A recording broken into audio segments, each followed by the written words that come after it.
ਟਲ ਗੁਰ ਸੇਵੀਐ। ਅਹਨਿਸ ਸਹਿਜ ਸੁਭਾਏ।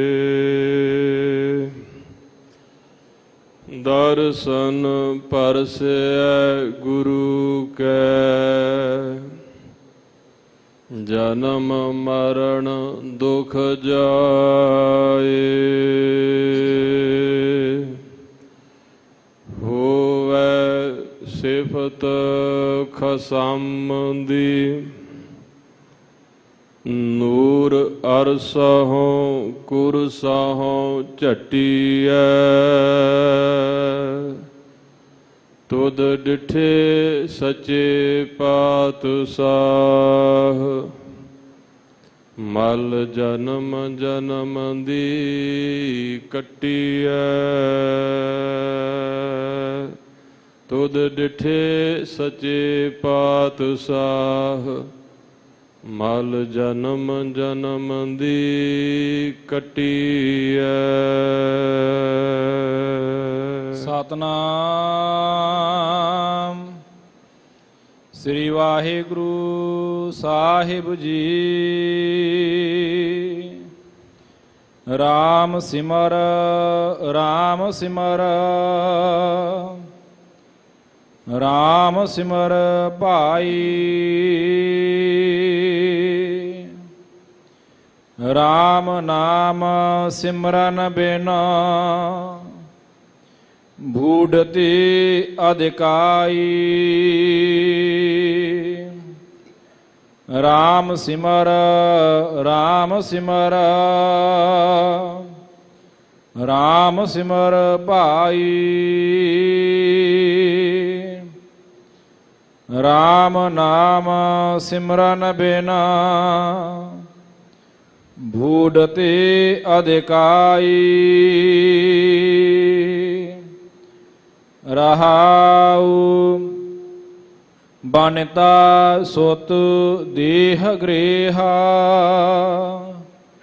ਸੰਪਤ ਸੁਖਦਾਈ।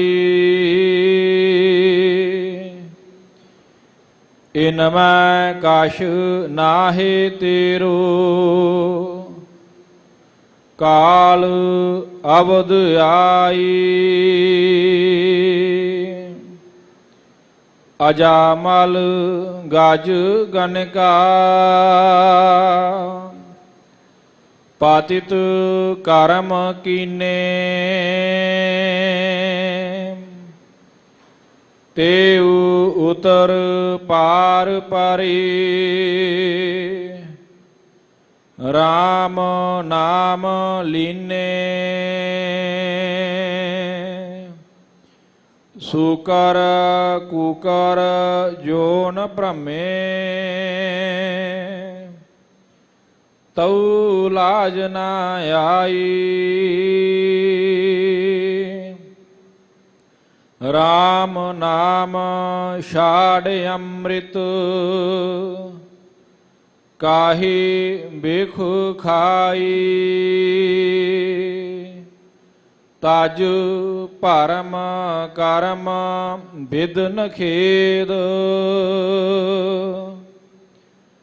ਰਾਮ ਨਾਮ ਲੇਹੀ।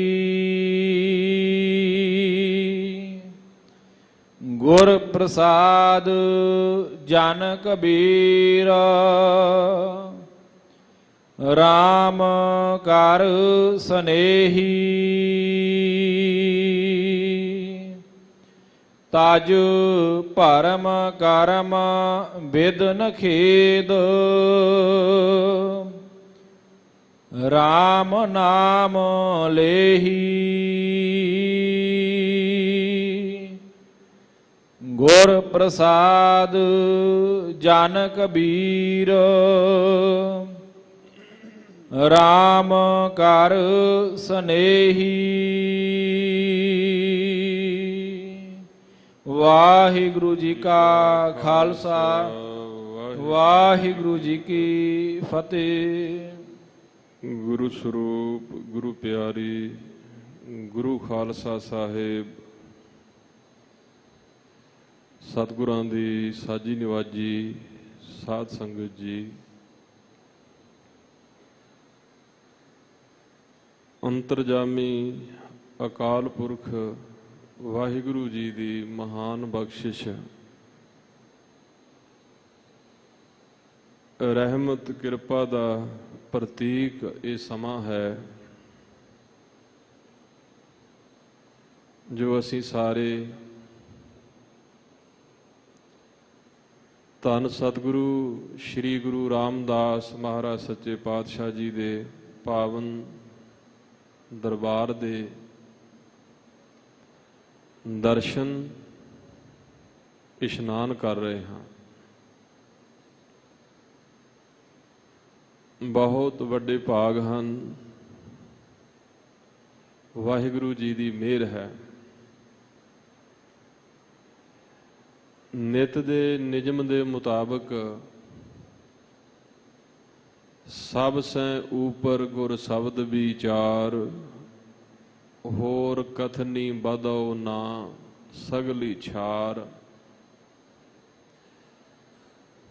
ਗੁਰੂ ਕੇ ਪਾਵਨ ਸ਼ਬਦ ਦੀ ਕਥਾ ਵਿਚਾਰ ਪੜ੍ਹਨ ਸੁਣਨ ਵਾਸਤੇ, ਕਹਿਣ ਸੁਣਨ ਵਾਸਤੇ ਅਸੀਂ ਹਜੂਰ ਦੇ ਪਾਵਨ ਅਸਥਾਨ ਗੁਰਦੁਆਰਾ ਦੀਵਾਨ ਹਾਲ ਮੰਜੀ ਸਾਹਿਬ ਵਿਖੇ ਸੁਸ਼ੋਭਿਤ ਹਾਂ। ਅੰਮ੍ਰਿਤ ਵੇਲੇ ਦੇ ਸਮੇਂ ਪ੍ਰਕਾਸ਼ਮਾਨ ਹੋ ਕੇ ਜਿਹੜੀ ਆਵਾਜ਼ ਗੁਰੂ ਰਾਮਦਾਸ ਮਹਾਰਾਜ ਸੱਚੇ ਪਾਤਸ਼ਾਹ ਜੀ ਦੇ ਦਰਬਾਰ ਤੋਂ ਸਾਡੇ ਕੰਨਾਂ ਵਿੱਚ ਪਈ ਹੈ, ਜੋ ਪਾਵਨ ਸ਼ਬਦ ਸਾਡੇ ਸਾਰਿਆਂ ਦੇ ਕੰਨਾਂ ਦੀ ਸਰੋਤ ਬਣਿਆ ਹੈ, ਜਿਸ ਨੂੰ ਸਿੱਖ ਜਗਤ ਵਿੱਚ ਸ਼੍ਰੀ ਮੁਖ ਵਾਕ ਕਿਹਾ ਜਾਂਦਾ ਹੈ, ਹੁਕਮਨਾਮਾ ਕਿਹਾ ਜਾਂਦਾ ਹੈ, ਜੋ ਅੰਮ੍ਰਿਤ ਵੇਲੇ ਹਜੂਰ ਨੇ ਕਿਰਪਾ ਕੀਤੀ ਹੈ। ਆਓ ਆਪਣੀ ਮਨ ਬਿਰਤੀਆਂ ਨੂੰ ਇਕਾਗਰ ਕਰੋ,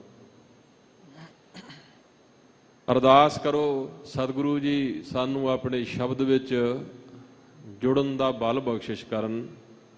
ਜੋ ਹਜੂਰ ਕਿਰਪਾ ਕਰ ਰਹੇ ਹਨ, ਪ੍ਰੇਮ ਨਾਲ ਸੰਗਤ ਸਰਵਣ ਕਰੋ ਜੀ। ਸਤਨਾਮ ਸ੍ਰੀ ਵਾਹਿਗੁਰੂ ਸਾਹਿਬ ਜੀ। ਰਾਮ ਸਿਮਰ ਰਾਮ ਸਿਮਰ ਰਾਮ ਸਿਮਰ ਭਾਈ। ਇਹ ਪਾਵਨ ਸ਼ਬਦ ਧਨਾਸਰੀ ਰਾਗ ਦੇ ਵਿੱਚ ਸਤਿਗੁਰਾਂ ਨੇ ਬਖਸ਼ਿਸ਼ ਕੀਤੀ ਹੈ। ਗੋਂਡ ਕਰੀ ਅਰ ਦੇਵ ਗੰਧਾਰੀ, ਗੰਧਾਰੀ ਸੀ ਹੁਤੀ ਉਚਾਰੀ, ਧਨਾਸਰੀ ਇਹ ਪਾਂਚੋ ਗਾਈ, ਮਾਲ ਰਾਗ ਕੌਸਕ ਸੰਗ ਲਾਈ। ਰਾਗ ਮਾਲਾ ਵਿੱਚ ਮਾਲ ਕੌਸਕ ਰਾਗ ਦੀ ਇਹ ਪਤਨੀ ਹੈ ਜੋ ਧਨਾਸਰੀ ਹੈ। ਗੁਰੂ ਗ੍ਰੰਥ ਸਾਹਿਬ ਜੀ ਦੇ ਵਿੱਚ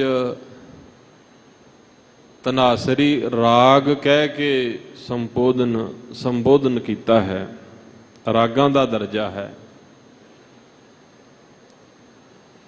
ਧਨਾਸਰੀ ਧਨਵੰਤੀ ਜਾਣੀਏ ਭਾਈ, ਜਾਂ ਸਤਿਗੁਰ ਕੀ ਕਾਰ ਕਮਾਏ।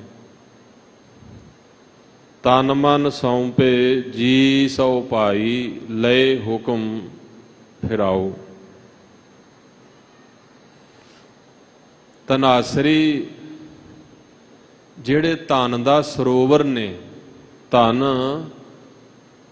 ਪਲੱਸ ਸਰੀ ਸਰੋਵਰ, ਸ਼ਾਹੂਕਾਰ ਜਿਨ੍ਹਾਂ ਦੇ ਪਾਸ ਧਨ ਹੈ।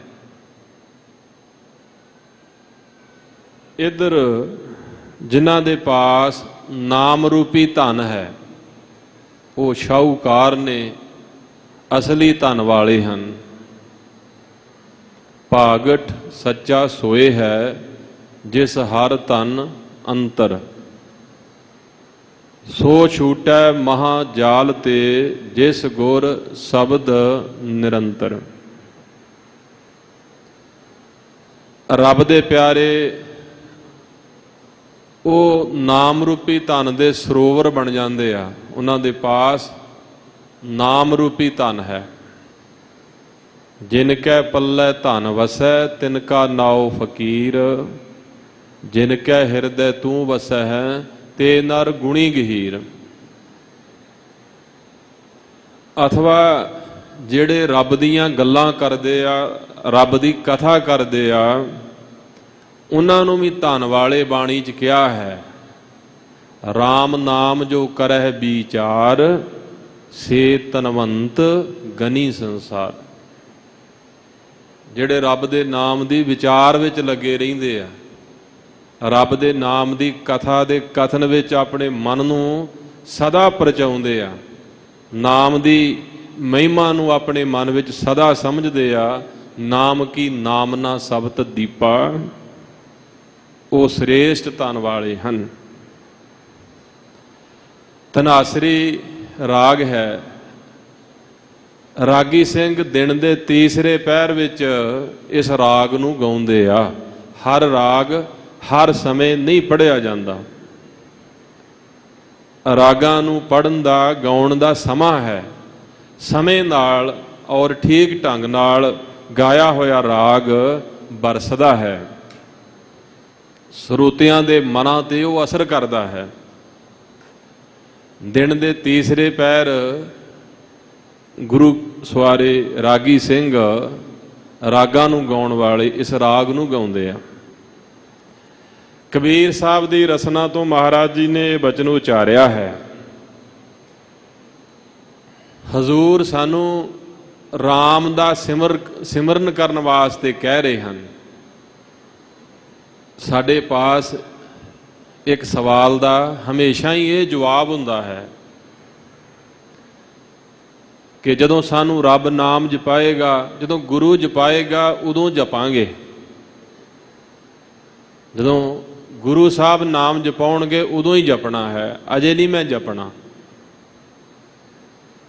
ਤੇ ਲਓ ਭਾਈ ਸੁਣ ਲਓ, ਫਿਰ ਗੁਰੂ ਸਾਹਿਬ ਤਾਂ ਜਪਾਉਂਦੇ ਆ, ਮਹਾਰਾਜ ਤਾਂ ਜਪਣ ਵਾਸਤੇ ਕਹਿ ਰਹੇ ਆ, ਬਾਰ-ਬਾਰ ਕਹਿੰਦੇ ਆ। ਤੇ ਜੇ ਗੁਰੂ ਸਾਹਿਬ ਦਾ ਕਹਿਆ ਹੋਇਆ ਬਚਨ ਮੰਨ ਕੇ ਵੀ ਨਹੀਂ ਜਪਣਾ ਹੈ, ਤੇ ਫਿਰ ਹੋਰ ਕਿੰਨੇ ਸਾਨੂੰ ਕਹਿਣਾ ਤੇ ਕਿਹਦੇ ਆਖੇ ਲੱਗ ਕੇ ਅਸੀਂ ਜਪਣਾ ਹੈ? ਇਹ ਤਾਂ ਸਵਾਲ ਨਹੀਂ ਬਣਦਾ, ਇਹ ਤੇ ਤੁਕ ਨਹੀਂ ਬਣਦੀ ਹੈ ਕਿ ਗੁਰੂ ਸਾਹਿਬ ਜਪਾਉਣਗੇ ਤੇ ਜਪ ਲਵਾਂਗਾ। ਗੁਰੂ ਸਾਹਿਬ ਤਾਂ ਜਪਾਉਂਦੇ ਆ, ਸਿਮਰੋ ਸਿਮਰ ਸਿਮਰ ਸੁਖ ਪਾਵੋ ਸਾਥ ਸਾਥ ਸੰਭਾਲੇ, ਇਹ ਲੋਕ ਪਰਲੋਕ ਸੰਗ ਸਹਾਈ ਜਤ ਕਤ ਮੋਹਿ ਰਖਵਾਲੇ। ਸਿਮਰੋ ਸਿਮਰ ਸਿਮਰ ਸੁਖ ਪਾਵੋ ਕਲ ਕਲੇਸ਼ ਤਨ ਮਾਹੇ ਮਿਟਾਵੋ। ਆਗਿਆ ਕੀਤੀ ਹੈ, ਬਾਰ-ਬਾਰ ਜਪਣ ਵਾਸਤੇ ਆਗਿਆ ਕੀਤੀ ਹੈ। ਧੰਨ ਗੁਰੂ ਤੇਗ ਬਹਾਦਰ ਸਾਹਿਬ ਸੱਚੇ ਪਾਤਸ਼ਾਹ ਨੇ ਅਨੇਕ ਬਚਨ ਉਚਾਰੇ ਹਨ ਕਿ RAM ਸਿਮਰੋ, RAM ਸਿਮਰੋ। ਇਹ ਜਿਹੜਾ RAM ਸ਼ਬਦ ਹੈ, ਇਹ ਅਵਤਾਰਾਂ ਦਾ ਨਾਮ ਇੱਥੇ RAM ਨਹੀਂ ਹੈ। ਏਕ RAM ਦਸ਼ਰਥ ਕਾ ਬੇਟਾ, ਏਕ RAM ਘਟ ਘਟ ਮੈਂ ਲੇਟਾ, ਏਕ RAM ਕਾ ਸਗਲ ਪਸਾਰਾ, ਏਕ RAM ਸਭ ਹੂੰ ਤੇ ਨਿਆਰਾ। ਬਾਣੀ ਵਿੱਚ ਇਹ ਜਿਹੜਾ RAM ਸ਼ਬਦ ਬਾਰ-ਬਾਰ ਆਇਆ ਹੈ ਕਿ RAM ਜਪੋ ਜੀ ਐਸੇ ਐਸੇ, ਧਰੂ ਪ੍ਰਹਿਲਾਦ ਜਪਿਓ ਹਰ ਜੈਸੇ, ਉਹ ਕਿਹੜਾ RAM ਹੈ? ਤੇ ਬਾਣੀ ਵਿੱਚ ਇਸ ਗੱਲ ਦਾ ਜਵਾਬ ਹੈ। ਹਜੂਰ ਕਹਿੰਦੇ ਸਾਧੋ ਇਹੋ ਤਨ ਮਿਥਿਆ ਮਾਨੋ, ਜਾਂ ਭੀਤਰ ਜੋ RAM ਬਸਦਾ ਹੈ ਸਾਚੋ ਤਾਹੇ ਪਛਾਨੋ। ਕਿ ਅਸੀਂ ਉਸ RAM ਦਾ ਜਾਪ ਕਰਨ ਵਾਸਤੇ ਤੁਹਾਨੂੰ ਕਹਿੰਦੇ ਹਾਂ ਜਿਹੜਾ RAM ਇਸ ਦੇਹ ਦੇ ਅੰਦਰ ਵਸਦਾ ਹੈ, ਜਿਹੜਾ RAM ਇਸ ਸਰੀਰ ਦੇ ਅੰਦਰ ਰਹਿੰਦਾ ਹੈ, ਜਿਹਦੇ ਆਸਰੇ ਇਹ ਸਾਡਾ ਸਰੀਰ ਚੱਲਦਾ ਹੈ। ਜੋ ਰਮੰਤੀ ਸਾ ਰਾਮਾ, ਜਿਹੜਾ ਰਮਿਆ ਹੋਇਆ ਹੈ ਸਾਰੀਆਂ ਹੀ ਥਾਵਾਂ ਤੇ। ਜਲ ਥਲ ਮਹੀਲ ਪੂਰਨੋ ਅਪਰੰਪਰ ਸੋਈ, ਸਭ ਥਾਵਾਂ ਤੇ ਜਲ ਥਲ ਮਹੀਲ ਪੂਰਿਆ ਸੁਆਮੀ ਸਿਰਜਨਹਾਰ, ਅਨਕ ਭਾਂਤ ਹੋਏ ਪਸਰਿਆ ਨਾਨਕ ਏਕ ਓੰਕਾਰ। ਉਹ ਜਿਹੜਾ RAM ਹੈ ਪ੍ਰਮਾਤਮਾ, ਜਿਹੜਾ ਆਕਾਰਾਂ ਤੋਂ ਰਹਿਤ ਹੈ, ਜਿਹਦਾ ਆਕਾਰ ਕੋਈ ਵਰਣਨ ਨਹੀਂ ਕਰ ਸਕਦਾ, ਭਈ ਉਹਨੂੰ ਜਪੋ। ਫਿਰ 3 ਵਾਰ ਕਿਹਾ ਹੈ, 3 ਵਾਰ ਕਿਹਾ ਹੈ ਰਾਮ ਸਿਮਰ, ਰਾਮ ਸਿਮਰ, ਰਾਮ ਸਿਮਰ। ਤਿੰਨ ਤਰ੍ਹਾਂ ਨਾਲ ਹੀ ਜਪਿਆ ਜਾਂਦਾ ਹੈ ਰਾਮ। ਇੱਕ ਤਾਂ ਅਸੀਂ ਜ਼ਬਾਨ ਨਾਲ ਰਾਮ ਕਹਿੰਦੇ ਹਾਂ, ਰਾਮ ਵਾਹਿਗੁਰੂ, ਇਹ ਜ਼ਬਾਨ ਨਾਲ ਬੋਲਦੇ ਹਾਂ। ਇਹ ਸਾਡਾ ਬੋਲਾਂ ਦਾ, ਬਾਣੀ ਦਾ ਰਾਮ ਹੈ। ਸਰੀਰ ਨਾਲ ਰਾਮ ਜਪਣਾ ਹੈ, ਰਸਨਾ ਕਰਕੇ ਨਾਮ ਜਪਣਾ ਹੈ, ਬਾਣੀ ਕਰਕੇ, ਬੋਲਾਂ ਕਰਕੇ ਰਾਮ ਜਪਣਾ ਹੈ, ਤੇ ਮਨ ਕਰਕੇ, ਮਨ ਦੇ ਅੰਦਰ ਵੀ ਰਾਮ ਜਪਣਾ ਹੈ। ਜਿੱਥੇ ਸਾਡਾ ਸਰੀਰ ਹਾਜ਼ਰ ਆ, ਇਹ ਤੇ ਅਭਿਆਸ ਨਾਲ ਹੀ ਗੱਲ ਬਣੇਗੀ ਨਾ। ਮਾਲਕ ਦੀ ਕਿਰਪਾ ਨਾਲ ਗੁਰਮੁਖਾਂ ਦਾ ਪ੍ਰੇਰਿਆ ਹੋਇਆ ਸਾਡਾ ਸਰੀਰ ਸੰਗਤ ਵਿੱਚ ਆ ਜਾਂਦਾ ਹੈ, ਪਰ ਸਾਡਾ ਮਨ ਨਹੀਂ ਸੰਗਤ ਵਿੱਚ ਆਉਂਦਾ ਹੈ। ਸਰੀਰ ਨੂੰ ਲਿਆਉਣਾ ਬਹੁਤ ਵੱਡੀ ਗੱਲ ਹੈ। ਸਰੀਰ ਕਰਕੇ ਆ ਜਾਣਾ ਕੋਈ ਛੋਟੀ ਬਾਤ ਨਹੀਂ ਹੈ। ਪਰ ਹਜੂਰ ਕਹਿੰਦੇ ਇਸ ਤੋਂ ਅੱਗੇ ਵੀ ਯਤਨ ਕਰੋ। ਜੇ ਸੰਗਤ ਵਿੱਚ ਆਏ ਹੋ ਤਾਂ ਫਿਰ ਬੋਲ ਲਓ। ਜਦੋਂ ਸਮਾਂ ਬਣਦਾ ਨਾ, ਫਿਰ ਵਾਹਿਗੁਰੂ ਕਹਿ ਲਓ। ਆਪਣੇ ਬੋਲਾਂ ਨੂੰ ਸਫਲ ਕਰੋ, ਜ਼ਬਾਨ ਦਾ ਹੋਣਾ ਸਫਲ ਕਰੋ। ਰਸਨਾ ਜਪੈ ਨਾ ਨਾਮ, ਤਿਲ ਤਿਲ ਕਰ ਕਟੀਐ। ਹਰ ਹਾਂ ਜਬ ਬਿਸਰੈ ਗੋਬਿੰਦ ਰਾਏ, ਦਿਨੋਂ ਦਿਨ ਘਟੀਐ। ਆਪਣੀ ਜ਼ਬਾਨ ਨਾਲ ਬੋਲੋ ਔਰ ਮਨ ਨੂੰ ਟਿਕਾ ਲਓ। ਇਹ ਕੁਛ ਛੋਟੀ ਗੱਲ ਨਹੀਂ ਹੈ ਮਨ ਨੂੰ ਟਿਕਾਉਣਾ। ਸਾਡਾ ਸਾਰਿਆਂ ਦਾ ਹੀ ਇਹ ਵਿਸ਼ਾ ਨਾ, ਤੇ ਅਜੇ ਇਹ ਵਿਸ਼ਾ ਸਾਡਾ ਕੰਪਲੀਟ ਨਹੀਂ ਹੈ, ਮਨ ਨਹੀਂ ਟਿਕਿਆ ਹੋਇਆ। ਪਰ ਸਤਿਗੁਰਾਂ ਦੇ ਸਕੂਲ ਦੀ ਇਹ ਵਿਦਿਆ ਹੈ। ਸਤ ਸੰਗਤ ਸਤਿਗੁਰ ਚਟਸਾਲ ਹੈ, ਇਹ ਚਾਟਸਾਲ ਹੈ। ਇੱਥੇ ਬੱਚੇ ਪੜ੍ਹਨ ਵਾਸਤੇ ਆਉਂਦੇ ਆ। ਇੱਥੇ ਉਮਰਾਂ ਦਾ ਤਕਾਜ਼ਾ ਨਹੀਂ ਹੈ। ਅਸੀਂ ਸਾਰੇ ਹੀ ਸੰਗਤ ਦੇ ਸਟੂਡੈਂਟ ਹਾਂ, ਪੜ੍ਹਨ ਵਾਸਤੇ ਆਉਂਦੇ ਹਾਂ। ਸਰੀਰ ਹਾਜ਼ਰ ਹੋ ਗਿਆ, ਹੁਣ ਬੋਲ ਵੀ ਲਓ। ਜਦ ਸਮਾਂ ਬਣਿਆ ਤੇ ਵਾਹਿਗੁਰੂ ਕਹਿ ਲਓ, ਸੰਕੋਚ ਨਾ ਕਰੋ। ਜਦ ਵਾਹਿਗੁਰੂ ਕਹਿ ਰਹੇ ਹਾਂ ਤੇ ਮਨ ਨੂੰ ਵੀ ਸ਼ਾਮਲ ਕਰ ਲਓ, ਮਨ ਨੂੰ ਟਿਕਾ ਲਓ ਸਤਿਗੁਰਾਂ ਦਾ ਆਸਰਾ ਲੈ ਕੇ। ਸਾਡਾ ਟਿਕਾਇਆ ਇਹ ਟਿਕ ਨਹੀਂ ਸਕਦਾ। ਅਸੀਂ ਇਸ ਗੱਲ ਬਾਰੇ ਸੋਚ ਸਕਦੇ ਹਾਂ। ਸਤਿਗੁਰਾਂ ਦੇ ਅੱਗੇ ਅਰਦਾਸ ਕਰਕੇ ਮਨ ਨੂੰ ਵੀ ਟਿਕਾ ਲਓ, ਮਨ ਕਰਕੇ ਵੀ ਕਹਿ ਲਓ। ਇਸ ਲਈ 3 ਵਾਰ ਕਿਹਾ ਹੈ, ਮਨ ਦਾ ਹਾਜ਼ਰ ਹੋਣਾ ਲਾਜ਼ਮੀ ਹੈ। ਜਿਹੜਾ ਸਰੀਰ ਨਾਲ ਜਪਣਾ ਹੈ, ਬਾਣੀ ਕਰਕੇ ਜਪਣਾ ਹੈ, ਇਹ ਸਭ ਕੁਝ ਮਨ ਨੂੰ ਟਿਕਾਉਣ ਵਾਸਤੇ ਹੀ ਆ। ਕਿ ਪਹਿਲਾਂ ਸਰੀਰ ਜੁੜ ਜਾਏ, ਪਹਿਲਾਂ ਜ਼ਬਾਨ ਸਫਲ ਹੋ ਜਾਏ, ਫਿਰ ਅੱਗੇ ਮਨ ਦੀ ਵਾਰੀ ਆਊ। ਜਦੋਂ ਪ੍ਰਸ਼ਾਦਾ ਮੁੱਖ ਵਿੱਚ ਪਾਉਂਦੇ ਆ, ਫਿਰ ਹੀ ਸਾਡੇ ਪੇਟ 'ਚ ਜਾਂਦਾ, ਬਾਅਦ ਵਿੱਚ ਡਾਇਰੈਕਟਲੀ ਤੇ ਨਹੀਂ ਨਾ ਜਾਂਦਾ। ਪਹਿਲਾਂ ਜ਼ਬਾਨ ਨਾਲ ਵਾਹਿਗੁਰੂ ਵਾਹਿਗੁਰੂ ਕਰਾਂਗੇ, ਸਾਡੇ ਬੋਲ ਸਫਲੇ ਹੋਣਗੇ, ਸਰੀਰ ਸਫਲਾ ਹੋਊ, ਸਾਡੀ ਆਪਣੀ ਆਵਾਜ਼ ਸਾਡੇ ਕੰਨਾਂ 'ਚ ਪਊ। ਫਿਰ ਅੱਗੇ ਮਨ ਦੀ ਵਾਰੀ ਹੈ। ਤੇ ਆਪਣੇ ਮਨ ਤੱਕ ਇਸ ਰਾਮ ਨੂੰ ਜਾ ਲੈਣ ਦਿਓ, ਇਸ ਵਾਹਿਗੁਰੂ ਸ਼ਬਦ ਨੂੰ ਮਨ ਤੱਕ ਜਾ ਲੈਣ ਦਿਓ। 3 ਵਾਰੀ ਰਾਮ ਹੈ। 3 ਵਾਰੀ ਪੰਜਾਬੀ ਵਿੱਚ ਹੁੰਦਾ ਕਿ ਤਗੀਦ ਕਰਨੀ, 3 ਵਾਰੀ ਕੋਈ ਗੱਲ ਕਹਿਣੀ। ਬਹੁਤ ਥਾਵਾਂ ਤੇ ਜ਼ਿਕਰ ਹੈ 3 ਵਾਰ ਬਚਨ ਕਰਨ ਦਾ। ਤੀਸਰਾ ਬਚਨ ਅਟਲ ਹੈ, ਇਸ ਤੋਂ ਅੱਗੇ ਹੋਰ ਨਹੀਂ। ਗੁਰਮਤਿ ਵਿੱਚ ਮੈਦਾਨੇ ਜੰਗ ਵਿੱਚ ਜੂਝਦਿਆਂ ਮੇਰੇ ਸਤਿਗੁਰੂ ਜੀ ਨੇ ਵੀ ਦੁਸ਼ਮਣ ਨੂੰ 3 ਵਾਰ ਹੀ ਦਿੱਤੇ ਆ ਕਿ ਅਜੇ ਵੀ ਸੰਭਲ ਜਾ, ਅਜੇ ਵੀ ਸਮਝ ਜਾ, ਅਜੇ ਵੀ ਸਮਝ ਜਾ। ਜਦ ਕੋਈ ਮਨੁੱਖ ਨਹੀਂ ਸਮਝਦਾ ਤੇ 3 ਵਾਰਾਂ ਤੋਂ ਪਰੇ ਫਿਰ ਆਪਣਾ ਵਾਰ ਬਖਸ਼ਿਸ਼ ਕਰਨਾ ਹੈ, ਉਹਦੀ ਕਲਿਆਣ ਹਿੱਤ, ਉਹਦੇ ਭਲੇ ਵਾਸਤੇ, ਉਸ ਨੂੰ ਜ਼ੁਲਮਾਂ ਤੋਂ ਬਚਾਉਣ ਵਾਸਤੇ। ਸੋ ਇਸ ਤੋਂ ਪਰੇ ਹੋਰ ਨਹੀਂ ਕੁਝ ਕਹਿ ਸਕਦੇ। ਹੁਣ ਕੁਝ ਕਰਨ ਨੂੰ ਬਚਿਆ ਨਹੀਂ ਹੈ। 3 ਵਾਰੀ ਕਹਿ ਦਿੱਤਾ ਕਿ ਭਾਈ ਸੁਧਰ ਜਾ, ਸੁਧਰ ਜਾ, ਸੁਧਰ ਜਾ। 3 ਵਾਰੀ ਕਹਿਣਾ ਕੋਈ ਕੰਮ ਕਰਨ ਨੂੰ ਕਿ ਰਾਮ ਸਿਮਰ, ਰਾਮ ਸਿਮਰ, ਰਾਮ ਸਿਮਰ, ਸਿਮਰਨਾ ਹੈ। ਤੇ ਫਿਰ ਇਹ ਤੁਗ ਨਹੀਂ ਬਣਦੀ ਕਿ ਮਹਾਰਾਜ ਜਪਾਉਂਦੇ ਨਹੀਂ, ਸਤਿਗੁਰੂ ਜੀ ਜਪਾਉਂਦੇ ਨਹੀਂ, ਜਪਾਉਣਗੇ ਤੇ ਜਪ ਲਵਾਂਗੇ। ਤੇ ਭਈ ਇਹ ਤਾਂ ਮਹਾਰਾਜ ਸਾਹਿਬ ਹਮੇਸ਼ਾ ਹੀ ਕਹਿੰਦੇ ਆ ਕਿ ਜਪੋ ਤਾਂ ਇੱਕੋ ਨਾਮਾ, ਅਵਰ ਨਰਾਫਲ ਕੰਮ। ਹੋਰ ਕੰਮ ਸਾਰੇ ਵਿਅਰਥ ਨੇ। ਉਹਨਾਂ ਕੰਮਾਂ ਦਾ ਸੰਬੰਧ ਸਾਡੇ ਸਰੀਰ ਨਾਲ ਆ, ਦੁਨੀਆ ਨਾਲ ਹੈ। ਤੇਰੇ ਪੱਲੇ ਤਾਂ ਕੇਵਲ ਜਪਿਆ ਹੋਇਆ ਨਾਮ ਪੈਣਾ ਹੈ ਜੇ ਤੂੰ ਸਿਮਰਨ ਕੀਤਾ ਹੋਇਆ। ਬਾਕੀ ਚੀਜ਼ਾਂ ਦਾ ਸੰਬੰਧ ਤਾਂ ਸਰੀਰ ਨਾਲ ਹੀ ਆ, ਦੁਨਿਆਵੀ ਨਾਤਿਆਂ ਨਾਲ ਹੀ ਆ। ਸੋ ਤਗੀਦ ਕਰਦੇ ਨੇ ਹਜੂਰ ਕਿ ਮਨ ਬਾਣੀ ਸਰੀਰ ਕਰਕੇ ਜਪੋ। ਤੇ ਕਬੀਰ ਸਾਹਿਬ ਕਹਿੰਦੇ ਭਾਈ, ਭਾਈ ਭਰਾ ਨੂੰ ਕਹਿੰਦੇ ਆ, ਭਰਾ ਕਹਿਣਾ ਕਿਸੇ ਨੂੰ, ਛੁਟਿਆ ਕੇ ਨਹੀਂ, ਕੋਈ ਦਬਕਾ ਮਾਰ ਕੇ ਨਹੀਂ, ਕੋਈ ਡਰਾ ਧਮਕਾ ਕੇ ਨਹੀਂ, ਭਰਾ ਕਹਿ ਕੇ, ਭਰਾ ਕਹਿ ਕੇ। ਜਿਵੇਂ ਕਈ ਗੁਰਮੁਖ ਪਿਆਰਿਆਂ ਦਾ ਇਹ ਪ੍ਰਚਾਰ ਕਰਨ ਦਾ ਢੰਗ ਹੁੰਦਾ ਨਾ, ਕਿ ਸੰਗਤ ਨਾਲ ਐ ਮਿਲ ਕੇ ਇੱਕ ਦੂਜੇ ਨਾਲ ਪਿਆਰ ਨਾਲ ਕਿ ਭਈ ਅਸੀਂ ਇਸ ਰਸਤੇ ਤੇ ਚੱਲੀਏ। ਸੰਤ ਗਿਆਨੀ ਕਰਤਾਰ ਸਿੰਘ ਜੀ ਖਾਲਸਾ ਪਿੰਡਰਾਂ ਵਾਲੇ ਮਹਾਂਪੁਰਖ ਜਦੋਂ ਪ੍ਰਚਾਰ ਵਾਸਤੇ ਜਾਂਦੇ ਸੀ, ਜੇ ਕਿਸੇ ਦੇ ਕੇਸ ਕੱਟੇ ਹੋਏ ਹੁੰਦੇ ਸੀ ਤੇ ਉਹਨੇ ਜੇ ਕਿਸੇ ਨੇ ਕਹਿਣਾ ਕਿ ਸਾਡੇ ਘਰ ਲੰਗਰ ਛਕੋ, ਅਸੀਂ ਤੁਹਾਨੂੰ ਪ੍ਰਸ਼ਾਦਾ ਛਕਾਉਣਾ, ਤੇ ਉਹਨਾਂ ਨੇ ਕਹਿਣਾ ਜ਼ਰੂਰ ਛਕਾਂਗੇ ਪ੍ਰਸ਼ਾਦਾ, ਗੁਰੂ ਕਾ ਹੀ ਲੰਗਰ ਹੈ, ਹਮੇਸ਼ਾ ਹੀ ਛਕਦੇ ਹਾਂ ਤੇ ਛਕਣਾ, ਪਰ ਪਹਿਲਾਂ ਮੇਰਾ ਭਰਾ ਤੇ ਬਣ ਜਾ। ਮੈਂ ਤੈਨੂੰ ਆਪਣਾ ਚੇਲਾ ਨਹੀਂ ਬਣਾਉਂਦਾ, ਚੇਲਾ ਤੇ ਮੈਂ ਖੁਦ ਕਲਗੀਧਰ ਦਾ ਹਾਂ, ਮੈਂ ਤੈਨੂੰ ਵੀ ਚਾਹੁੰਦਾ ਕਿ ਤੂੰ ਵੀ ਕਲਗੀਧਰ ਦਾ ਚੇਲਾ ਬਣ ਜਾਏ, ਕਲਗੀਧਰ ਦਾ ਸਿੰਘ ਬਣ ਜਾਏ, ਤੂੰ ਵੀ ਅੰਮ੍ਰਿਤ ਛਕ ਲਾ, ਕੇਸ ਰੱਖ ਲਾ, ਤੇ ਭਈ ਜ਼ਰੂਰ ਲੰਗਰ ਪਾਣੀ ਤੇਰਾ ਛਕਾਂਗੇ, ਕਿਉਂ ਨਹੀਂ ਛਕਣਾ ਹੈ। ਉਹ ਪਿਆਰ ਹੀ ਇੰਨਾ ਕਰਦੇ ਸੀ, ਆਪਣੇ ਆਪ ਹੀ ਮਨੁੱਖ ਤਿਆਰ ਹੋ ਜਾਂਦਾ ਸੀ। ਹਾਂ ਜੀ ਦੱਸੋ ਹੁਣ ਕਿੱਦਣ ਅੰਮ੍ਰਿਤ ਸੰਚਾਰ ਹੋਣਾ, ਮੈਨੂੰ ਵੀ ਜਹਾਜ਼ ਤੇ ਚੜਾ ਲਓ। ਰੱਬ ਦੇ ਪਿਆਰੇ ਆਪ ਜਪਦੇ ਆ, ਅੱਗੇ ਪ੍ਰੇਰ ਕੇ ਭਰਾ ਕਹਿ ਕੇ ਕਿ ਭਰਾ ਬਣਾਉਣਾ ਤੈਨੂੰ ਭਰਾ। ਸੰਤ ਗਿਆਨੀ ਜਰਨੈਲ ਸਿੰਘ ਜੀ ਖਾਲਸਾ ਜੀ ਦੀਆਂ ਵੀ ਟੇਪਾਂ ਸੁਣ ਲਓ, ਉਹਨਾਂ ਦੀਆਂ ਵੀ ਕਈ ਵੀਡੀਓਜ਼ ਨੇ ਰਿਕਾਰਡ ਹੋਈਆਂ, ਉਹ ਵੀ ਇਹੋ ਹੀ ਬਚਨ ਕਰਦੇ ਆ ਕਿ ਭਾਈ ਤੁਹਾਨੂੰ ਭਰਾ ਬਣਾਉਣਾ ਆਪਣੇ। ਜੇ ਮੈਂ ਤੁਹਾਨੂੰ ਆਪਣਾ ਚੇਲਾ ਬਣਾऊं, ਇਹ ਐਸੀ ਗਲਤੀ ਕਰੂੰ ਤੇ ਕਦੇ ਨਾ ਬਣਿਓ। ਆਪਾਂ ਸਾਰੇ 10ਵੇਂ ਪਾਤਸ਼ਾਹ ਦੇ ਸਿੰਘ ਹਾਂ, 10ਵੇਂ ਪਾਤਸ਼ਾਹ ਦੇ ਪੁੱਤਰ ਹਾਂ, ਪੁੱਤਰੀਆਂ ਹਾਂ। ਏਕ ਪਿਤਾ ਏਕ ਸਕੇ ਹਮ ਬਾਰਿਕ, ਤੂੰ ਮੇਰਾ ਗੁਰਹਾਈ। ਸੁਰਹੁ ਵਿਚਾਰ ਭਾਈ ਭਰਾ ਨੂੰ ਕਹਿੰਦੇ ਆ ਕਿ ਭਰਾ ਜੀ ਗੁਰਮੁਖਾ ਨਾਮ ਜਪ। ਭਾਈ ਨਾਮ ਭਾਵਨਾ ਦਾ ਵੀ ਹੁੰਦਾ, ਭਾਵਨਾ ਦਾ, ਸ਼ਰਧਾ ਦਾ, ਭਾਵਨਾ ਨਾਲ ਜਪੋ।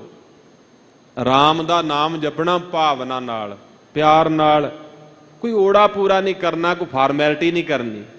ਨਾਮ ਜਪਣ ਲੱਗਿਆਂ ਕਾਹਦੀ ਫਾਰਮੈਲਿਟੀ ਹੈ, ਇਹ ਅਸੀਂ ਕਿਹਨੂੰ ਦਿਖਾਉਣਾ ਹੈ। ਜਦੋਂ ਰਾਮ ਦਾ ਨਾਮ ਜਪਣਾ ਹੈ ਤੇ ਭਾਈ ਪ੍ਰੇਮ ਨਾਲ ਜਪਣਾ ਹੈ। ਤੇ ਭਾਈ ਦਾ ਅਰਥ, ਭਾ ਦਾ ਅਰਥ ਪ੍ਰਕਾਸ਼ ਹੁੰਦਾ, ਪ੍ਰਕਾਸ਼ ਇੱਕ ਅੱਖਰੀ ਕੋਸ਼ ਮੁਤਾਬਕ ਭਾ ਪ੍ਰਕਾਸ਼ ਨੂੰ ਕਹਿੰਦੇ ਆ। ਤੇ ਭਾ ਨਾਮ ਹੋਣ ਦਾ ਵੀ ਆ, ਜਿਹੜੇ ਫਿਰ ਰਾਮ ਰਾਮ ਕਹਿੰਦੇ ਆ ਨਾ, ਵਾਹਿਗੁਰੂ ਵਾਹਿਗੁਰੂ ਕਹਿੰਦੇ ਆ, ਉਹਨਾਂ ਦੇ ਅੰਦਰ ਫਿਰ ਚਾਨਣ ਵੀ ਹੋ ਜਾਂਦਾ, ਪ੍ਰਕਾਸ਼ ਹੋ ਜਾਂਦਾ ਹੈ, ਪ੍ਰਕਾਸ਼ ਹੋ ਜਾਏਗਾ। ਸਤਿਗੁਰ ਸ਼ਬਦ ਉਜਾਰੋ ਦੀਪਾ, ਬਿਨਸਿਓ ਅੰਧਕਾਰ ਤੇ ਮੰਦਰ, ਰਤਨ ਕੋਠੜੀ ਖੁੱਲੀ ਅਨੂਪਾ। ਮੱਤ ਵਿੱਚ ਰਤਨ ਜਵਾਹਰ ਮਾਣਿਕ, ਜੇ ਇੱਕ ਗੁਰ ਕੀ ਸਿੱਖ ਸੁਣੀ, ਇਹ ਦਾਤ ਮਿਲ ਜਾਏਗੀ। ਤੇ ਜਦੋਂ ਇਹ ਦਾਤ ਮਿਲ ਗਈ ਤੇ ਫਿਰ ਭਾਈ ਬਣ ਜਾਏਗਾ। ਭਾਈ, ਭਾਈ ਨਾਮ ਗ੍ਰੰਥੀ ਨੂੰ ਕਹਿੰਦੇ ਆ। ਇਹ ਭਾਈ ਸ਼ਬਦ ਗੁਰ ਇਤਿਹਾਸ ਵਿੱਚ ਬਾਬਾ ਬੁੱਢਾ ਸਾਹਿਬ ਜੀ ਨਾਲ ਜੁੜਿਆ ਹੈ। ਸਤਿਗੁਰੂ ਸ੍ਰੀ ਗੁਰੂ ਨਾਨਕ ਦੇਵ ਮਹਾਰਾਜ ਸਾਹਿਬ ਜੀ ਬਾਬਾ ਬੁੱਢਾ ਸਾਹਿਬ ਜੀ ਨੂੰ ਭਾਈ ਬੁੱਢਿਆ ਕਹਿੰਦੇ ਸੀ। ਇਹਦਾ ਅੱਖਰ ਲਿਖੇ ਹੋਏ, ਭਾਈ ਸ਼ਬਦ ਬੜਾ ਵੱਡਾ ਮਰਾਤਬਾ ਹੈ ਗੁਰਮਤਿ ਵਿੱਚ। ਇਹ ਅਸੀਂ ਬਹੁਤ ਵੱਡੀਆਂ ਰੂਹਾਂ ਦੇ ਨਾਲ, ਗੁਰਮਤਿ ਦੀਆਂ ਧਾਰਨੀ ਰੂਹਾਂ ਦੇ ਨਾਮਾਂ ਨਾਲ ਭਾਈ ਸ਼ਬਦ ਲਾਉਂਦੇ ਹਾਂ। ਬੜਾ ਵੱਡਾ ਮਰਾਤਬਾ ਹੈ। ਜਿਨ੍ਹਾਂ ਦੇ ਅੰਦਰ ਪ੍ਰਕਾਸ਼ ਹੋਵੇ, ਜਿਨ੍ਹਾਂ ਦੇ ਅੰਦਰ ਭਾਵਨਾ ਹੋਵੇ, ਜਿਹੜੇ ਸ਼ਰਧਾ ਵਾਲੇ ਹੋਣ, ਉਹਨਾਂ ਨੂੰ ਅਸੀਂ ਭਾਈ ਕਹਿੰਦੇ ਆ। ਇਹ ਸਾਡੇ ਭਾਈ ਨੇ, ਇਹ ਗੁਰੂ ਗ੍ਰੰਥ ਸਾਹਿਬ ਮਹਾਰਾਜ ਜੀ ਦੀ ਤਾਬਿਆ ਬਹਿਣ ਦੇ ਯੋਗ ਨੇ, ਇਹ ਬਾਬਾ ਬੁੱਢਾ ਸਾਹਿਬ ਜੀ ਦੀ ਗੱਦੀ ਦੇ ਵਾਰਸ ਆ, ਉਹਨਾਂ ਨੂੰ ਭਾਈ ਕਹਿੰਦੇ ਅਸੀਂ। ਭਾਈ ਜਿਆ ਨਹੀਂ ਸ਼ਬਦ ਕਦੀ ਵਰਤੀਦਾ, ਅਸੀਂ ਤੇ ਸ਼ਬਦਾਂ ਦਾ ਨਰਾਦਰ ਕਰ ਦਿੰਦੇ ਆ। ਇਹ ਸ਼ਬਦ ਬੜੇ ਉੱਚੇ ਸੁੱਚੇ ਆ। ਭਾਈ ਭਰਾ ਦਾ ਨਾਮ ਹੈ। ਰਾਖ ਲੈਹੋ ਭਾਈ ਮੇਰੇ ਕੋ, ਭਾਈ ਭੌਣ ਦਾ ਨਾਮ ਹੈ। ਸੋ ਰਹੋ ਵਿਚਾਰ ਭਈ ਰਾਮ ਸਿਮਰੋ, ਮਨ ਬਾਣੀ ਸਰੀਰ ਕਰਕੇ ਸਿਮਰੋ ਪਰਮੇਸ਼ਰ ਨੂੰ। ਰਾਮ ਨਾਮ ਸਿਮਰਨ ਬਿਨਾ ਬੂਢਤੀ ਅਧਿਕਾਈ। ਕੋਈ ਨੁਕਸਾਨ ਹੋਏਗਾ ਜੇ ਨਹੀਂ ਜਪਾਂਗੇ? ਤੇ ਮਹਾਰਾਜ ਸੱਚੇ ਪਾਤਸ਼ਾਹ ਜੀ ਕਹਿੰਦੇ ਇੰਨਾ ਨੁਕਸਾਨ, ਬਾਕੀ ਨੁਕਸਾਨ ਤਾਂ ਪੂਰੇ ਹੋ ਸਕਦੇ ਆ, ਪਰ ਜੇ ਰੱਬ ਦਾ ਨਾਂ ਨਾ ਲਿਆ ਸੀ, ਜੇ ਸਿਮਰਨ ਭਜਨ ਨਾ ਕੀਤਾ, ਇੰਨਾ ਵੱਡਾ ਨੁਕਸਾਨ ਹੋ ਜਾਏਗਾ ਜਿਹੜਾ ਦੁਬਾਰਾ ਪੂਰਾ ਹੋ ਹੀ ਨਹੀਂ ਸਕਣਾ। ਜਿਵੇਂ ਪੌੜੀ ਦੇ ਸਿਖਰ ਤੇ ਚੜ੍ਹ ਕੇ ਬੰਦਾ ਜਦੋਂ ਕਿਸੇ ਮੰਦਰ ਦੀ ਛੱਤ ਤੇ ਪਹੁੰਚਣ ਵਾਲਾ ਹੈ, ਅਖੀਰਲੇ ਡੰਡੇ ਤੇ ਹੋਵੇ ਤੇ ਫਿਰ ਉਹ ਡੰਡਾ ਛੁੱਟ ਜਾਏ ਹੱਥੋਂ, ਕੀ ਹਾਲਤ ਹੁੰਦੀ ਆ। ਬਾਣੀ 'ਚ ਐਸਾ ਪ੍ਰਮਾਣ ਆਇਆ, ਬਾਕੀ ਜੂਨਾਂ ਦੇ ਵਿੱਚ ਇਹ ਸਾਰਾ ਕੁਝ ਨਹੀਂ ਹੋ ਸਕਦਾ। ਬਾਕੀ ਜੂਨਾਂ ਜਿਹੜੀਆਂ ਨੇ ਉਹ ਮੰਜੀ ਸਾਹਿਬ ਬੈਠ ਕੇ ਕਥਾ ਨਹੀਂ ਸੁਣ ਸਕਦੀਆਂ, ਸਤਿਗੁਰੂ ਸੱਚੇ ਪਾਤਸ਼ਾਹ ਦੇ ਅਸਥਾਨਾਂ ਦੇ ਦਰਸ਼ਨ ਨਹੀਂ ਕਰ ਸਕਦੀਆਂ ਸਾਰੀਆਂ ਜੂਨਾਂ। ਇਹ ਮਨੁੱਖਾ ਜਨਮ ਹੀ ਆ ਨਾ। ਪੌੜੀ ਛੁੜਕੇ ਫਿਰ ਹਾਥ ਨਾ ਆਵੇ, ਬਾਣੀ ਦਾ ਬਚਨ ਹੈ, ਅਹਿਲਾ ਜਨਮ ਗਵਾਇਆ। ਇਸ ਪੌੜੀ ਤੇ ਜੋ ਨਰ ਚੂਕੇ ਸੋ ਆਏ ਜਾਏ ਦੁੱਖ ਪਾਏਂਦਾ। ਇਹ ਡੰਡਾ ਜੇ ਛੱਡ ਦਿੱਤਾ ਨਾ ਮਨੁੱਖਾ ਜਨਮ ਵਾਲਾ, ਜੇ ਇਹ ਛੁੱਟ ਗਿਆ ਫਿਰ ਦੁਬਾਰਾ ਨਹੀਂ ਮਿਲਣਾ। ਜਿਵੇਂ ਦਰਖਤ ਨਾਲੋਂ ਟੁੱਟਾ ਹੋਇਆ ਪੱਤਾ ਇੱਕ ਵਾਰੀ ਟੁੱਟ ਗਿਆ ਦੁਬਾਰਾ ਨਹੀਂ ਜੁੜ ਸਕਦਾ। ਤਰਵਰ ਵਿਛੁੰਨੇ ਨਹਿ ਪਾਤ ਜੁੜਤੇ ਜਮ ਮਗ ਗੌਨ ਅਕੇਲੀ। ਕਬੀਰ ਮਾਨਸ ਜਨਮ ਦੁਲੰਭ ਹੈ ਹੋਏ ਨਾ ਬਾਰੈ ਬਾਰ। ਜਿਉ ਬਨ ਫਲ ਲਾਗੇ ਭੋਏ ਗ੍ਰਹਿ ਬਹੁਰ ਨਾ ਲਾਗਿਆ ਡਾਰ। ਫਲ ਇੱਕ ਵਾਰ ਪੱਕ ਕੇ ਜਾਂ ਕਿਸੇ ਵੀ ਢੰਗ ਨਾਲ ਟੁੱਟ ਕੇ ਥੱਲੇ ਡਿੱਗ ਪਏ, ਦੁਬਾਰਾ ਦਰਖਤ ਨਾਲ ਉਹ ਫਲ ਨਹੀਂ ਲੱਗਦਾ। ਇੱਦਾਂ ਮਨੁੱਖਾ ਜਨਮ ਫਿਰ ਦੁਬਾਰਾ ਨਹੀਂ ਮਿਲਣਾ। ਬਹੁਤ ਮੁਸ਼ਕਿਲ ਬਾਤ ਹੈ। ਵਾਹਿਗੁਰੂ ਜੀ ਦੀ ਦਇਆ ਮਾਇਆ ਨਾਲ ਇਹ ਪ੍ਰਾਪਤ ਹੋਇਆ। ਜਿਨ੍ਹਾਂ ਨੇ ਨਹੀਂ ਨਾ ਜਪਿਆ ਰਾਮ ਨਾਮ ਸਿਮਰਨ ਬਿਨ ਬੂਡ ਤੇ, ਉਹ ਡੁੱਬ ਜਾਂਦੇ ਆ। ਅਧਕਾਈ ਬਹੁਤ ਡੁੱਬੇ ਨੇ ਪਿੱਛੇ। ਗੁਰ ਕੀ ਮਤ ਤੂੰ ਲੇਹ ਇਆਨੇ ਭਗਤ ਬਿਨਾ ਬਹੁਤ ਡੁੱਬੇ ਸਿਆਣੇ। ਜਿਹੜੇ ਆਪਣੇ ਆਪ ਨੂੰ ਬੜੇ ਚਾਤਰ, ਬੜੇ ਸਮਝਦਾਰ, ਬੜੇ ਐਜੂਕੇਟਡ ਸਮਝਦੇ ਸੀ ਨਾ ਦੁਨੀਆ 'ਚ, ਡੁੱਬ ਗਏ ਸੰਸਾਰ ਸਮੁੰਦਰ 'ਚ। ਅਧਕਾਈ ਬਹੁਤੇ ਡੂੰਘੇ ਪਾਣੀ 'ਚ ਡੁੱਬੇ ਆ, ਜਿੱਥੋਂ ਫਿਰ ਨਿਕਲ ਨਹੀਂ ਸਕਦੇ ਹਨ। ਗੋਤੇ ਖਾਹੇ ਨਾ ਨਿਕਲਾ ਹੈ, ਵਿੱਚੇ ਹੀ ਗੋਤੇ ਖਾਂਦੇ ਆ, ਨਿਕਲ ਨਹੀਂ ਸਕਦੇ। ਇਹ ਐਸਾ ਸੰਸਾਰ ਸਮੁੰਦਰ ਹੈ। ਰਹਾਉ ਵਿਸ਼ਰਾਮ ਦੇ ਕੇ ਹਜੂਰ ਕਿਰਪਾ ਕਰ ਰਹੇ ਹਨ। ਬਨਤਾ ਸੁਤ ਦੇਹ ਗ੍ਰੇਹ ਸੰਪਤ ਸੁਖਦਾਈ। ਕੁਝ ਚੀਜ਼ਾਂ ਹਨ ਜਿਹੜੀਆਂ ਅਸੀਂ ਸੁਖਦਾਇਕ ਸਮਝੀਆਂ ਹਨ ਕਿ ਇਹਨਾਂ ਚੀਜ਼ਾਂ ਕਰਕੇ ਸੁਖ ਮਿਲਦਾ ਹੈ। ਦੁਨਿਆਵੀ ਤੌਰ ਤੇ ਸੁਖ ਹੈ ਵੀ ਆ। ਇਹਨਾਂ ਚੀਜ਼ਾਂ ਦਾ ਸੁਖ ਅਸੀਂ ਦੁਨਿਆਵੀ ਤੌਰ ਤੇ ਮਾਣਦੇ ਹਾਂ, ਪਰ ਮਹਾਰਾਜ ਕਹਿੰਦੇ ਸੁਖ ਤੇਰੇ ਕੋਲ ਸਦਾ ਨਹੀਂ ਰਹਿਣਾ। ਪਹਿਲੀ ਗੱਲ ਤਾਂ ਇਹ ਹੈ ਕਿ ਇਹ ਜਿਹੜੀਆਂ ਚੀਜ਼ਾਂ ਸਤਿਗੁਰਾਂ ਨੇ ਲਿਖੀਆਂ, ਇਹਨਾਂ ਚੀਜ਼ਾਂ ਦਾ ਸੁੱਖ ਮਿਲਦਾ ਵੀ ਕਰਮਾਂ ਨਾਲ ਆ। ਹਰ ਇੱਕ ਨੂੰ, ਪਤੀ ਪਤਨੀ ਨੂੰ ਇਹ ਸੁੱਖ ਆਪਸੀ ਮਿਲਾਪ ਦਾ ਨਹੀਂ ਮਿਲਦਾ। ਕਈ ਤਰ੍ਹਾਂ ਦੇ ਮਸਲੇ ਹੋ ਜਾਂਦੇ ਆ। ਬੱਚਿਆਂ ਦਾ ਸੁੱਖ ਜਿਹੜਾ ਹੈ ਹਰ ਇੱਕ ਨੂੰ ਨਹੀਂ ਮਿਲਦਾ, ਪਰ ਜੇ ਮਿਲ ਵੀ ਜਾਏ ਤੇ ਇਹ ਸਦੀਵੀ ਨਹੀਂ ਹੈ। ਸਾਨੂੰ ਇੱਕ ਦਿਨ ਤੇ ਛੱਡ ਕੇ ਜਾਣਾ ਪੈਣਾ ਨਾ। ਸਾਡੀ ਪਤਨੀ ਜਿੰਨਾ ਮਰਜ਼ੀ ਪ੍ਰੇਮ ਕਰੇ ਸਾਡੇ ਨਾਲ, ਪਤੀ ਜਿੰਨਾ ਮਰਜ਼ੀ ਪ੍ਰੇਮ ਕਰੇ ਆਪਣੀ ਪਤਨੀ ਨਾਲ, ਬੱਚੇ ਆਪਣੇ ਮਾਂ-ਬਾਪ ਨਾਲ ਜਿੰਨਾ ਮਰਜ਼ੀ ਪਿਆਰ ਕਰਨ, ਮਾਂ-ਬਾਪ ਆਪਣੇ ਬੱਚਿਆਂ ਨਾਲ ਜਿੰਨਾ ਮਰਜ਼ੀ ਮੋਹ ਕਰਨ, ਪਰ ਇੱਕ ਦਿਨ ਤੇ ਜਾਣਾ ਹੀ ਪੈਣਾ। ਇਹ ਜਿਹੜਾ ਸੁੱਖ ਹੈ ਇਹ ਸਦੀਵੀ ਨਹੀਂ ਹੈ। ਸੱਚੇ ਪਾਤਸ਼ਾਹ ਮਹਾਰਾਜ ਸਾਹਿਬ ਕਿਰਪਾ ਕਰਕੇ ਕਹਿ ਰਹੇ ਹਨ ਕਿ ਇਹ ਭਾਈ ਜਿਵੇਂ ਘਰ ਵਾਲੀ ਆ, ਬੱਚੇ ਨੇ, ਤੇਰਾ ਇਹ ਸਰੀਰ ਆ ਤੇ ਘਰ ਹੈ, ਤੇ ਸੰਪਤ ਸੁਖਦਾਈ। ਸੰਪਤ ਵਿਭੂਤੀ ਨੂੰ ਕਹਿੰਦੇ ਆ, ਐਸ਼ਵਰਜ ਨੂੰ। ਸੁਖਦਾਈ ਇਹ ਜਿਹੜੀ ਤੂੰ ਮੰਨੀ ਹੈ। ਇਨ ਮੈਂ ਕਛ ਨਾਹੇ ਤੇਰੂ ਕਾਲ ਅਵਧ ਆਈ। ਇਹਨਾਂ ਸਾਰਿਆਂ ਚੋਂ ਹਜੂਰ ਕਹਿੰਦੇ ਤੇਰਾ ਕੋਈ ਨਹੀਂ ਹੈ। ਕਹਿਤ ਕਬੀਰ ਕੋਈ ਨਹੀਂ ਤੇਰਾ, ਹਿਰਦੈ ਰਾਮ ਕੀ ਨ ਜਪੈ ਸਵੇਰਾ। ਹਿਰਦੈ ਰਾਮ ਕੀ ਨ ਜਪੈ ਸਵੇਰਾ। ਕਿਉਂ ਨਹੀਂ ਜਪਦਾ? ਬਹੁ ਪਰਪੰਚ ਕਰ ਪਰ ਧਨ ਲਿਆਵੈ, ਸੁਧ ਦਾਰਾ ਪਹਿ ਆਨ ਲੁਟਾਵੈ। ਮਨ ਮੇਰੇ ਭੂਲੇ ਕਪਟ ਨਾ ਕੀਜੈ, ਅੰਤ ਨਬੇਰਾ ਤੇਰੇ ਜੀ ਪੈ ਲੀਜੈ। ਛਿਨ ਛਿਨ ਤਨ ਛੀਜੈ ਜਰਾ ਜਨਾਵੈ, ਤਬ ਤੇਰੀ ਓਗ ਕੋਈ ਪਾਨੀਓ ਨਾ ਪਾਵੈ। ਕਹਿਤ ਕਬੀਰ ਕੋਈ ਨਹੀਂ ਤੇਰਾ, ਹਿਰਦੈ ਰਾਮ ਕੀ ਨ ਜਪੈ ਸਵੇਰਾ। ਭਈ ਕਿਉਂ ਨਹੀਂ ਜਪਦਾ? ਇਹ ਸੰਸਾਰੀ ਸੰਬੰਧ ਹੈ। ਸੰਸਾਰੀ ਸੰਬੰਧ ਤਾਂ ਜਾਨਵਰਾਂ ਵਿੱਚ ਵੀ ਹੁੰਦੇ ਆ। ਜਾਨਵਰ ਵੀ ਬੱਚਿਆਂ ਨੂੰ ਜਨਮ ਦਿੰਦੇ ਆ, ਅਸੀਂ ਉਹਨਾਂ ਨੂੰ ਮਾਂ ਬਾਪ ਹੀ ਕਹਿੰਦੇ ਆ। ਜਾਨਵਰਾਂ ਦੇ ਜਿਹੜੇ ਨਾਤੇ ਨੇ ਉਹਨਾਂ ਦੇ, ਜਾਨਵਰਾਂ ਦੇ ਜਾਨਵਰ ਮਾਂ ਬਾਪ ਹੁੰਦੇ ਆ, ਇਹ ਨਾਤੇ ਤਾਂ ਚੱਲਦੇ ਨੇ। ਪਰ ਮਨੁੱਖਾ ਜਨਮ ਦੀ ਜਿਹੜੀ ਖਾਸੀਅਤ ਹੈ, ਰਾਮ ਸਿਮਰ, ਰਾਮ ਸਿਮਰ, ਰਾਮ ਦਾ ਜਾਪ ਕਰਨਾ ਮਨ ਬਾਣੀ ਸਰੀਰ ਕਰਕੇ। ਅਜਾਮਲ ਗਜ ਗਨਕਾ ਪਤਿਤ ਕਰਮ ਕੀਨੇ। ਇਨਮੈ ਕਛ ਨਾਹੇ ਤੇਰੋ ਕਾਲ ਅਵਧ ਆਈ। ਕਾਲ ਨਾਮ ਮੌਤ ਦਾ ਵੀ ਹੁੰਦਾ ਹੈ। ਜਦੋਂ ਮੌਤ ਆ ਗਈ। ਅਵਧ ਹੁੰਦੀ ਹੈ, ਕਾਲ ਨਾਮ ਸਮੇਂ ਦਾ ਕਹਿ ਲਈਏ, ਤੇ ਸਮੇਂ ਦੀ ਅਵਧ ਹੱਦ ਜਿਹੜੀ ਅਸੀਂ ਟੱਪ ਨਹੀਂ ਸਕਦੇ। ਸਾਨੂੰ ਸਮਾਂ ਮਿਲਿਆ ਨਾ ਬੜਾ ਲਿਮਟਡ, ngਣ ਘਾਲੇ ਸਭ ਦਿਵਸ ਸਾਸ ਨੇ ਵੱਢਣ ਘਟਨ ਤਿਲਸਾਰ, ਬੜਾ ਇਹ ਗਿਣਤੀ ਮਿਣਤੀ ਦਾ ਸਮਾਂ ਹੈ ਜਿਹੜਾ ਮਿਲਿਆ ਹੈ। ਜਦੋਂ ਉਹ ਸਮਾਂ ਆ ਗਿਆ, ਪੂਰਾ ਹੋਣ ਵਾਲਾ ਸਮਾਂ, ਤੇ ਸੱਚੇ ਪਾਤਸ਼ਾਹ ਜੀ ਕਹਿੰਦੇ ਫਿਰ ਤੂੰ ਚਲਿਆ ਜਾਏਗਾ ਦੁਨੀਆ ਚੋਂ। ਜਦੋਂ ਉਹ ਹੱਦ ਆ ਗਈ, ਉਹ ਸੀਮਾ ਆ ਗਈ ਜਿਹੜੀ ਤੂੰ ਪਾਰ ਨਹੀਂ ਕਰ ਸਕਦਾ, ਸਵਾਸ ਪੂਰੇ ਹੋ ਗਏ ਤਾਂ ਸੰਸਾਰ ਚੋਂ ਚਲਿਆ ਜਾਏਗਾ। ਅੱਗੇ ਦ੍ਰਿਸ਼ਟਾਂਤ ਮਹਾਰਾਜ ਸਾਹਿਬ ਦਿੰਦੇ ਆ।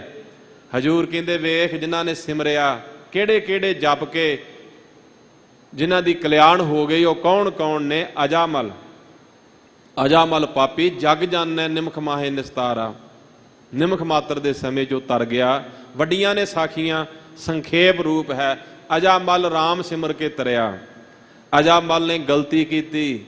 ਅਜਾਮਲ ਜਿਹੜਾ ਸੀ, ਉਹਦੇ ਗੁਰੂ ਨੇ ਉਹਨੂੰ ਕਿਹਾ ਸੀ ਕਿ ਭਾਈ ਪੜ੍ਹਨ ਵਾਸਤੇ ਤੂੰ ਮੇਰੇ ਪਾਸ ਆਉਣਾ, ਪਰ ਇੱਕ ਬਾਜ਼ਾਰ ਹੈ, ਆਹ ਫਲਾਣਾ ਬਾਜ਼ਾਰ, ਇਹਦੇ ਵਿੱਚ ਦੀ ਨਾ ਜਾਈ, ਕਦੀ ਇੱਧਰ ਨਹੀਂ ਜਾਣਾ। ਅਸੀਂ ਕਈ ਵਾਰ ਸੰਸ਼ੇ ਕਰ ਲੈਂਦੇ ਨਾ ਕਿ ਗੁਰੂ ਸਾਹਿਬ ਨੇ ਇਸ ਗੱਲ ਤੋਂ ਕਿਉਂ ਰੋਕਿਆ ਹੋਇਆ। ਅਸੀਂ ਉਸ ਗੱਲ 'ਚ ਪੈ ਕੇ ਦੇਖਣਾ ਚਾਹੁੰਦੇ ਹਾਂ ਕਿ ਕਿਉਂ ਰੋਕਿਆ ਹੈ ਭਲਾ। ਤੇ ਜੇ ਬੰਦਾ ਉਸ ਗੱਲੋਂ, ਜਿਸ ਗੱਲੋਂ ਰੋਕਿਆ ਹੋਵੇ, ਨਾ ਰੁਕੇ, ਗਲਤ ਰਾਹੇ ਪੈ ਜਾਏ, ਫਿਰ ਨਰਕਾਂ ਦਾ ਭਾਗੀ ਬਣ ਜਾਂਦਾ ਹੈ। ਅਜਾਮਲ ਨੂੰ ਤਾਂ ਸਮਾਂ ਦੁਬਾਰਾ ਬਣ ਗਿਆ ਜੁੜਨ ਦਾ, ਤੇ ਉਹ ਜੁੜ ਗਿਆ। ਤੇ ਸੱਜੇ ਸਾਨੂੰ ਸਮਾਂ ਨਾ ਬਣਿਆ ਤੇ ਫਿਰ ਨਰਕਾਂ ਦੇ ਨਰਕਾਂ 'ਚ ਹੀ ਰਹਿ ਜਾਂਗੇ। ਕਦੇ ਗੁਰੂ ਤੇ ਕਿੰਤੂ ਪਰੰਤੂ ਨਹੀਂ ਕਰੀਦਾ। ਗੁਰ ਕਹਿਆ ਸਾ ਕਾਰ ਕਮਾਵੋ, ਆਪਣੀਆਂ ਮਨ ਦੀਆਂ ਬਰੀਕੀਆਂ 'ਚ ਨਹੀਂ ਪੈਣਾ ਹੈ ਕਿ ਕਿਉਂ ਰੋਕਿਆ ਹੈ, ਮੈਂ ਇਹ ਕੰਮ ਕਰਕੇ ਵੇਖ ਲਵਾਂ, ਇਹ ਵੀ ਰਸ ਲੈ ਕੇ ਵੇਖ ਲਵਾਂ। ਤੇ ਜੇ ਉਹਨਾਂ ਰਸਾਂ ਕਸਾਂ 'ਚ ਪੈ ਗਏ, ਗੱਲ ਨਾ ਮੰਨੀ, ਸੋਚਿਆ ਕਿ ਦੁਬਾਰਾ ਆ ਜਾਵਾਂਗਾ ਇਸ ਟਰੈਕ ਤੇ ਜੇ ਸਵਾਸ ਪੂਰੇ ਵਿੱਚ ਹੀ ਹੋ ਗਏ ਤੇ ਫਿਰ ਨਰਕਾਂ ਦੇ ਭਾਗੀ ਬਣਾਂਗੇ। ਸੋ ਅਜਾਮਲ ਦਾ ਉਧਾਰ ਹੋ ਗਿਆ, ਉਹ ਪਾਪੀ ਸੀ। ਇਸੇ ਤਰ੍ਹਾਂ ਅਜਾਮਲ ਗਜ ਹਾਥੀ ਦੀ ਕਲਿਆਣ ਹੋਈ, ਹਾਥੀ ਦਾ ਭਲਾ ਕੀਤਾ। ਇਹ ਸਾਖੀਆਂ ਨੇ। ਬ੍ਰਹਮਾ ਤੇ ਹੋਤਾ ਦੋ ਭਰਾ ਸਨ, ਵਿਦਵਾਨ ਬੜੇ ਸਨ, ਧਾਰਮਿਕ ਵੀ ਸਨ। ਇਹੋ ਜੀ ਪਦਵੀ ਤੇ ਪਹੁੰਚੇ ਹੋਏ ਸੀ ਕਿ ਦਿੱਤਾ ਹੋਇਆ ਵਰ ਸਰਾਪ ਵੀ ਪੂਰਾ ਹੁੰਦਾ ਸੀ। ਇਹ ਕੋਈ ਛੋਟੀ ਗੱਲ ਨਹੀਂ ਹੈ, ਬੋਲੇ ਹੋਏ ਬਚਨ ਪੂਰੇ ਹੁੰਦੇ ਸੀ।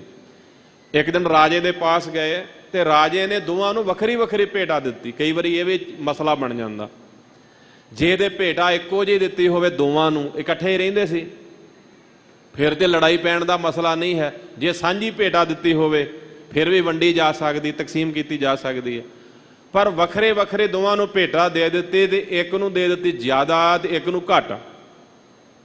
ਹੁਣ ਇੱਕ ਜਿਹੜਾ ਹੈ ਉਹ ਕਹਿੰਦਾ ਕਿ ਆਪਾਂ ਰੋਜ਼ ਇਹ ਕੰਮ ਕਰਦੇ ਹਾਂ ਤੇ ਪੈਸੇ ਇੱਕੋ ਜਿਹੇ ਕਰਦੇ ਹਾਂ, ਤੇ ਜਿਹਨੂੰ ਜ਼ਿਆਦਾ ਮਿਲੇ ਆ, ਜ਼ਿਆਦਾ ਵਾਲਾ ਨਹੀਂ ਨਾ ਛੇਤੀ ਮੰਨਦਾ। ਉਹ ਕਹਿੰਦਾ ਨਹੀਂ, ਮੈਨੂੰ ਤਾਂ ਜ਼ਿਆਦਾ ਗੱਫਾ ਮਿਲਿਆ, ਮੈਂ ਤੇਰੇ ਨਾਲ ਬਰਾਬਰ ਕਿਵੇਂ ਕਰ ਲਵਾਂ। ਇਸ ਗੱਲੋਂ ਨਾਰਾਜ਼ ਹੋ ਗਏ, ਲੜਾਈ ਪੈ ਗਈ, ਸਰਾਫ ਦੇ ਦਿੱਤੇ ਇੱਕ ਦੂਜੇ ਨੂੰ। ਇੱਕ ਨੂੰ ਤੰਦੂਏ ਦਾ ਸਰਾਫ ਦੇ ਦਿੱਤਾ, ਤੂੰ ਤੰਦੂਏ ਵਾਂਗ ਬੜਾ ਜਕੜਿਆ ਹੋਇਆ ਮਾਇਆ ਨੂੰ ਨਹੀਂ ਛੱਡਦਾ। ਕਹਿੰਦਾ ਚੰਗਾ ਫਿਰ ਤੂੰ ਹਾਥੀ ਬਣੀ, ਆਈ ਉੱਥੇ ਹਰੀਹਰ ਖੇਤਰ ਤੇ ਤੈਨੂੰ ਉੱਥੇ ਪਕੜੂੰਗਾ। ਸੋ ਇੱਕ ਦੂਜੇ ਨੂੰ ਦਿੱਤੇ ਹੋਏ ਸਰਾਫਾਂ ਕਰਕੇ ਇਹਨਾਂ ਜੂਨਾਂ 'ਚ ਪਏ। ਔਰ ਜਦ ਸਮਾਂ ਬਣਿਆ, ਤੰਦੂਏ ਨੇ ਹਰ ਖੇਤਰ ਤੇ ਉਸ ਹਾਥੀ ਨੂੰ ਗਰਸਿਆ, ਤੇ ਉੱਥੇ ਹਾਥੀ ਨੇ ਪੁਕਾਰ ਕੀਤੀ, ਰੱਬ ਨੂੰ ਅਰਾਧਿਆ। ਪਿਛਲੇ ਜਨਮ ਦੀ ਵੀ ਤਪੱਸਿਆ ਸੀ, ਤੇ ਵਾਹਿਗੁਰੂ ਜੀ ਨੇ ਮਿਹਰ ਕੀਤੀ, ਉਹਦੀ ਰੱਖਿਆ ਕੀਤੀ, ਤੰਦੂਏ ਤੋਂ ਉਹਨੂੰ ਬਚਾਇਆ, ਉਹਦੀਆਂ ਤਾਰਾਂ ਕੱਟੀਆਂ। ਸੋ ਇਹ ਬਾਣੀ 'ਚ ਹੋਰ ਵੀ ਵੱਖ-ਵੱਖ ਥਾਵਾਂ ਤੇ ਦ੍ਰਿਸ਼ਟਾਂਤ ਆਏ ਹਨ। ਸੋ ਹਜੂਰ ਕਿਰਪਾ ਕਰਕੇ ਕਹਿ ਰਹੇ ਹਨ ਕਿ ਸਿਮਰਨ ਦੇ ਨਾਲ ਹੀ ਆ ਭਾਈ ਗਨਕਾ ਜਿਹੜੀ ਹੈ, ਗਨਕਾ ਪਾਪਣ ਹੋਏ ਕਹਿ ਪਾਪਾਂ ਦਾ ਗਲਹਾਰ ਪਰੋਤਾ। ਗਨਕਾ ਦਾ ਉਧਾਰ ਹੋਇਆ। ਗਨਕਾ ਤਰੀ ਸਾਧੂ ਦੀ ਸੰਗਤ ਕਰਕੇ, ਸਾਧੂ ਅਚਾਨ ਚੱਕ, ਮਹਾਂਪੁਰਖ ਅਚਾਨ ਚੱਕ ਗਨਕਾ ਵਾੜੇ ਆਏ ਖਲੋਤਾ। ਅਚਾਨ ਚੱਕ ਮੀਂਹ ਬੜਾ ਪੈ ਰਿਹਾ ਤੇ ਗਨਕਾ ਦੇ ਘਰ ਆ ਗਿਆ ਇੱਕ ਸਾਧੂ, ਪੂਰਨ ਪੁਰਖ ਮਹਾਂਪੁਰਖ ਆ ਗਿਆ। ਪਤਾ ਲੱਗ ਗਿਆ ਕਿ ਇਹ ਵਿਚਾਰੀ ਕਰਮਾਂ ਦੀ ਮਾਰੀ ਹੋਈ ਹੈ। ਆਮ ਮਨੁੱਖ, ਜਿਹੜਾ ਮਨੁੱਖ ਗਲਤ ਰਾਹੇ ਪਿਆ ਹੋਵੇ, ਉਹਦਾ ਲਾਹਾ ਉਠਾਉਂਦਾ ਹੈ, ਆਪਣੀ ਇੱਛਾ ਪੂਰੀ ਕਰਦਾ ਹੈ। ਰੱਬ ਦੇ ਪਿਆਰੇ ਤਰਸ ਕਰਦੇ ਆ, ਇਹ ਤਰਸ ਦਾ ਪਾਤਰ ਹੈ, ਮਿਹਰ ਦਾ ਪਾਤਰ ਹੈ, ਇਹਦੇ ਤੇ ਕਿਰਪਾ ਕਰਨੀ ਚਾਹੀਦੀ ਹੈ। ਕਿਰਪਾ ਕੀਤੀ। ਸੋ ਉਸ ਨੂੰ ਕਿਹਾ, ਇੱਕ ਤੋਤਾ ਦੇ ਦਿੱਤਾ। ਤੋਤਾ, ਗਨਕਾ ਨੂੰ ਤੋਤਾ ਦਿੱਤਾ ਕਿ ਤੋਤੇ ਨੂੰ ਰਾਮ ਰਾਮ ਜਪਾਇਆ ਕਰ। ਤੇ ਤਰੀਕਾ ਸੀ ਨਾ ਜੋੜਨ ਦਾ। ਅੱਜ ਸਾਡੇ ਕੋਲੋਂ ਤਰੀਕੇ ਖੋਏ ਜਾ ਰਹੇ ਆ। ਗੁਰਮਤਿ ਵਿੱਚ ਵੀ ਕੁਝ ਤਰੀਕੇ ਨੇ ਜਿਹੜੇ ਸਤਿਗੁਰਾਂ ਨੇ ਆਮ ਲੋਕਾਂ ਨੂੰ, ਸਾਨੂੰ ਅਨਪੜ੍ਹਾਂ ਨੂੰ ਕਿਰਪਾ ਕਰਕੇ ਦਿੱਤੇ ਆ ਕਿ ਅਸੀਂ ਕਿਸੇ ਤਰੀਕੇ ਨਾਲ ਤਰ ਜਾਈਏ। ਤੇ ਜਿਹੜੇ ਪੜ੍ਹੇ ਲਿਖੇ ਕਹਾਉਂਦੇ ਆ ਉਹ ਕਹਿੰਦੇ ਆ ਕਿ ਨਹੀਂ, ਕੀ ਲੋੜ ਹੈ ਆਹ ਕੰਮ ਕਰਨ ਦੀ, ਫਲਾਣੇ ਦਿਨ ਤੇ ਗੁਰਦੁਆਰੇ ਜਾਣ ਦੀ। ਮਹਾਰਾਜ ਨੇ ਤੇ ਜੁਗਤੀਆਂ ਦਿੱਤੀਆਂ, ਅਮਾਵਸ ਵਾਲੇ ਦਿਨ ਆਓ, ਪੁੰਨਿਆ ਵਾਲੇ ਦਿਨ ਆਓ, ਸੰਗਰਾਂਦ ਵਾਲੇ ਦਿਨ ਆਓ। ਜਿਹੜਾ ਘੱਟੋ ਘੱਟ ਵੀ ਮਹੀਨੇ 'ਚ 3 ਦਿਨ ਆ ਜਾਊ ਦਸਵੰਧ, ਉਹਦਾ ਸਫਲਾ ਹੋ ਜਾਊ। ਸਮੇਂ ਦਾ ਦਸਵੰਧ 30 ਦਿਨਾਂ 'ਚ ਦਸਵੰਧ 3 ਦਿਨ ਹੀ ਬਣਦਾ ਨਾ। ਇਹ ਜੁਗਤੀ ਦਿੱਤੀ ਹੈ। ਤੇ ਜਿਵੇਂ ਇਹਦੇ ਇਸ ਢੰਗ ਨਾਲ ਗੱਲ ਹੈ ਕਿ ਜਿਵੇਂ ਕੋਈ ਬੰਦਾ ਗਨਕਾ ਨੂੰ ਕਵੇ ਕਿ ਤੂੰ ਤੋਤੇ ਨੂੰ ਕਿਉਂ ਨਾਮ ਜਪਾਉਣੀ ਆ, ਜੇ ਨਾਮ ਜਪਣਾ ਤੇ ਖੁਦ ਜਪ, ਤੋਤੇ ਨੂੰ ਜਪਾਉਣ ਦੀ ਕੀ ਲੋੜ ਹੈ ਤੈਨੂੰ। ਇਹ ਤੇ ਵਿਖਾਵਾ ਹੈ, ਦਿਖਾਵਾ ਹੈ, ਪਖੰਡ ਆ। ਅਸੀਂ ਕਈ ਵਾਰ ਬਹੁਤੇ ਸਮਝਦਾਰ ਕਹਾਉਣ ਵਾਲੇ ਇਹੋ ਜਿਹੀਆਂ ਗੱਲਾਂ ਬਾਤਾਂ ਕਰ ਜਾਂਦੇ ਹਾਂ। ਰੱਬ ਸਾਨੂੰ ਸਮੱਤ ਬਖਸ਼ੇ। ਜੋ ਪੁਰਾਤਨ ਰੀਤੀਆਂ ਨੇ ਸਾਡੇ ਵੱਡੇ ਵਡੇਰਿਆਂ ਨੇ ਪਾਈਆਂ ਨੇ, ਉਹ ਕਿਸੇ ਇੱਕ ਵਿਅਕਤੀ ਵਾਸਤੇ ਨਹੀਂ ਹਨ। ਜੇ ਕਿਸੇ ਇੱਕ ਵਿਅਕਤੀ ਨੂੰ ਉਹ ਨਹੀਂ ਛੂਟ ਕਰਦੀਆਂ ਤੇ ਉਹ ਬਾਕੀਆਂ ਨੂੰ ਬਿਲਕੁਲ ਨਾ ਹਟਾਵੇ। ਇਹ ਸਭ ਸੰਗਤ ਦੇ ਭਲੇ ਵਾਸਤੇ ਨਿਯਮ ਨੇ ਗੁਰਮਤਿ ਦੇ, ਸਤਿਗੁਰਾਂ ਨੇ ਕਿਰਪਾ ਕਰਕੇ ਬਖਸ਼ਿਆ। ਸੋ ਸਾਧੂ ਨੇ ਉਸ ਗਨਕਾ ਨੂੰ ਵੀ ਤਾਰਿਆ, ਉਸ ਗਨਕਾ ਦਾ ਵੀ ਭਲਾ ਕੀਤਾ। ਪਤਿਤ ਕਰਮ ਕੀਨੇ, ਇਹ ਪਾਪ ਨੇ।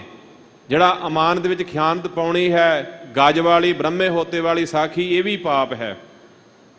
ਆਪਣੇ ਗੁਰੂ ਦੇ ਆਖੇ ਨਾ ਲੱਗਣਾ, ਮਨਮਰਜ਼ੀਆਂ ਕਰਨੀਆਂ, ਅਜਾਮਲ ਜਿਹੜਾ ਹੈ ਗੁਰੂ ਸਾਹਿਬ ਦੇ ਬਚਨਾਂ ਨੂੰ ਨਾ ਮੰਨਣਾ, ਇਹ ਵੀ ਪਾਪ ਹੈ। ਤੇ ਜੋ ਕੰਮ ਗਨਕਾ ਕਰਦੀ ਸੀ, ਜਿਉ ਤਨ ਵਿਧਵਾ ਪਰ ਕਉ ਦੇਈ, ਕਾਮ ਦਾਮ ਚਿਤ ਪਰ ਵਾਸੇਈ, ਇਹ ਵੀ ਪਾਪ ਹੈ। ਇਹ ਪਤਿਤ ਕਰਮ ਕਰਦੇ ਸਨ, ਇਹ ਪਾਪੀਆਂ ਵਾਲੇ ਕਰਮ ਕਰਦੇ ਸਨ। ਤੇਉ ਉਤਰ ਪਾਰ ਪਰੇ, ਰਾਮ ਨਾਮ ਲੀਨੇ। ਇਹ ਸਾਰੇ ਉਤਰ ਗਏ, ਪਾਰ ਪੈ ਗਏ ਸੰਸਾਰ ਸਮੁੰਦਰ ਤੋਂ। ਇਹਨਾਂ ਸਭਨਾਂ ਦਾ ਉਧਾਰ ਹੋਇਆ, ਇਹਨਾਂ ਤਿੰਨਾਂ ਦਾ ਤੇ ਨਾਮ ਲਿਖ ਦਿੱਤਾ ਹੈ ਨਾ। ਪਰ ਕਿੰਨੇ ਕੁ ਤਰੇ ਆਏ ਤਾਂ ਗਿਣੇ ਨਹੀਂ ਜਾ ਸਕਦੇ। ਤਰਿਆਂ ਹੋਇਆਂ ਦੀ ਕੋਈ ਗਿਣਤੀ ਨਹੀਂ ਕਰ ਸਕਦਾ। ਜਿਹੜੇ ਰਾਮ ਦਾ ਨਾਮ ਜਪ ਕੇ ਤਰੇ ਆ, ਉਹਨਾਂ ਦੀ ਕੋਈ ਗਿਣਤੀ ਨਹੀਂ ਕਰ ਸਕਦਾ। ਸੋ ਬੇਅੰਤ ਬੇਅੰਤ ਜਿਹੜੇ ਹਨ, ਰਮੇ ਹੋਏ ਪਰਮੇਸ਼ਰ ਦਾ ਨਾਮ ਜਪ ਕੇ ਪਾਰ ਹੋ ਗਏ ਸੰਸਾਰ ਸਮੁੰਦਰ ਤੋਂ। ਸੂਕਰ ਕੂਕਰ ਜੋਨ ਭ੍ਰਮੇ, ਤਉ ਲਾਜ ਨਾ ਆਈ। ਇੱਕ ਦੁਨਿਆਵੀ ਲਾਜ ਸਾਨੂੰ ਬੜਾ ਤੰਗ ਕਰਦੀ ਹੈ, ਬੜਾ ਪਰੇਸ਼ਾਨ ਕਰਦੀ ਆ। ਧਾਰਮਿਕ ਕੰਮਾਂ ਵਿੱਚ ਵੀ ਅਸੀਂ ਲਾਜ ਕਰਦੇ ਹਾਂ, ਲਾਜ, ਸੰਗ ਕਰਦੇ ਹਾਂ, ਸੰਗ। ਪਰ ਧਾਰਮਿਕ ਕਰਮ ਕਰਨ ਲੱਗਿਆਂ ਸੰਗ ਨਹੀਂ ਕਰਨੀ ਚਾਹੀਦੀ।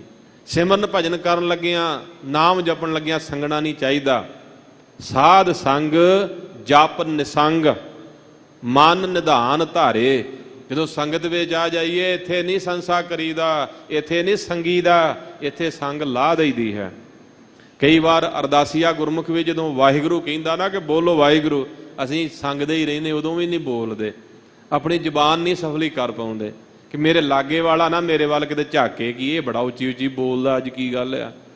ਸੰਗ ਹੀ ਆ ਨਾ, ਮਨ ਦੇ ਵਿੱਚ ਲਾਜ ਹੀ ਆ ਨਾ। ਉਹ ਜਿਸ ਬੰਦੇ ਨੂੰ ਭੁੱਖ ਲੱਗੀ ਹੋਵੇ, ਉਹ ਲਾਜ ਨਹੀਂ ਕਰਦਾ ਕਦੇ ਵਾਸਤੇ। ਜਿਸ ਬੰਦੇ ਨੂੰ ਭੁੱਖ ਲੱਗੀ ਹੁੰਦੀ ਆ ਨਾ, ਉਹ ਦੌੜ ਕੇ ਲੰਗਰ ਵੱਲ ਜਾਂਦਾ ਹੈ। ਜੇ ਕੋਈ ਪੁੱਛੇ ਕਿ ਪਹਿਲਾਂ ਦਰਸ਼ਨ ਕਰਿਆ, ਤੇ ਫਿਰ ਅਸੀਂ ਗੁਰੂ ਅਮਰਦਾਸ ਜੀ ਦੀ ਮਰਿਆਦਾ ਚੇਤੇ ਕਰਾ ਦਿੰਦੇ ਹਾਂ ਕਿ ਗੁਰੂ ਅਮਰਦਾਸ ਮਹਾਰਾਜ ਦਾ ਹੁਕਮ ਸੀ ਕਿ ਪਹਿਲਾਂ ਲੰਗਰ ਛਕੋ ਤੇ ਫਿਰ ਦਰਸ਼ਨ ਕਰੋ। ਚਲੋ ਇਹ ਵੀ ਠੀਕ ਆ। ਪਰ ਜਿਸ ਬੰਦੇ ਨੂੰ ਭੁੱਖ ਲੱਗੀ ਹੈ, ਉਹ ਲਾਜ ਨਹੀਂ ਕਰਦਾ। ਬਾਣੀ 'ਚ ਇੱਕ ਸ਼ਬਦ ਹੈ, ਖੁਦਿਆਵੰਤ ਨਾ ਜਾਣਈ, ਲਾਜ ਕੁਲਾਜ ਕਬੂਲ। ਜਿਸ ਬੰਦੇ ਨੂੰ ਭੁੱਖ ਲੱਗੀ ਹੈ, ਉਹ ਨਹੀਂ ਦੁਨੀਆ ਵੱਲ ਵੇਖਦਾ, ਉਹਦੇ ਬਸ ਮਾਰਦਾ ਚੌਂਕੜਾ ਤੇ ਛਕ ਕੇ ਤੇ ਐ ਤ੍ਰਿਪਤ ਹੁੰਦਾ ਹੈ। ਇੱਦਾਂ ਜਿਹੜੇ ਨਾਮ ਜਪਣ ਵਾਲੇ ਹਨ, ਉਹ ਦੁਨੀਆ ਤੋਂ ਕਿੱਥੋਂ ਸੰਗਦੇ ਆ। ਉਹਨਾਂ ਦੀ ਰੂਹ ਦੀ ਖੁਰਾਕ ਹੈ ਸਿਮਰਨ ਭਜਨ, ਉਹਨਾਂ ਦੀ ਰੂਹ ਦੀ ਖੁਰਾਕ ਹੈ ਬਾਣੀ ਦਾ ਕੀਰਤਨ। ਉਹ ਲੋਕ ਲੱਜਾ ਦੇ ਵਿੱਚ ਨਹੀਂ ਪੈਂਦੇ ਹਨ। ਲੋਕ ਲੱਜਾ ਤਿਆਗ ਦਿੰਦੇ ਆ। ਸੱਚੇ ਪਾਤਸ਼ਾਹ ਦੇ ਸਿੱਖ ਸੱਜ ਜਾਂਦੇ ਆ, ਸਿੰਘ ਸੱਜ ਜਾਂਦੇ ਹਨ। ਨਹੀਂ ਲੋਕ ਲੱਜਾ ਵਿੱਚ ਪੈਂਦੇ ਕਿ ਰਿਸ਼ਤੇਦਾਰ ਜਿਹੜੇ ਹਨ ਮੈਨੂੰ ਮਖੌਲ ਕਰਨਗੇ ਕਿ ਕਸ਼ਹਿਰਾ ਕਿਉਂ ਪਾ ਲਿਆ, ਕਿਰਪਾਨ ਵੱਡੀ ਪਾਈ ਫਿਰਦਾ। ਲੋਕਾਂ ਨੇ ਤਾਂ ਬੋਲਣਾ ਹੀ ਹੁੰਦਾ।